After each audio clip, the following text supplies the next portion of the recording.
আসসালামু আলাইকুম বন্ধুরা, আজ ফ্রাই মোমো খাওয়ার বড্ড ইচ্ছা করছিল। সেই জন্য আম্মিজানকে বললাম আমাকে ঝটপট ফ্রাই মোমো বানিয়ে দাও। প্রথমে আম্মিজান ময়দা ছেনে ডো বানিয়ে নিল, তারপর কিছু চিকেন নিয়ে এটাকে পেঁয়াজ দিয়ে ভালো করে ফ্রাই করে নিল। সামান্য পরিমাণ লঙ্কা, হলুদ, লবণ আর গরম মশলা অ্যাড করলো, আবার একটু আদা রসুন অ্যাড করলো, তারপর ভালো করে নেড়ে চেড়ে নামিয়ে নিল।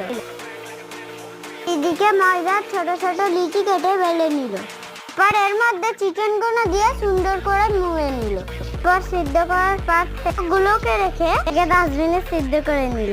যেহেতু এটা ফ্রাই মোমো হবে সেই জন্য ওইটাকে একটু অল্প করে সিদ্ধ করে নিল, তারপর এটা ফ্রাই করে নিল। রেডি আমার ফ্রাই মোমো। আমরা দুটি ভাই মোমোস খেতে যাই। মোমোস হলো প্রিয় জিনিস, গপ গপ করে খাই। মোমো খাই, তোমরা সাবস্ক্রাইব করতে ভুলো না বন্ধুরা। বাই।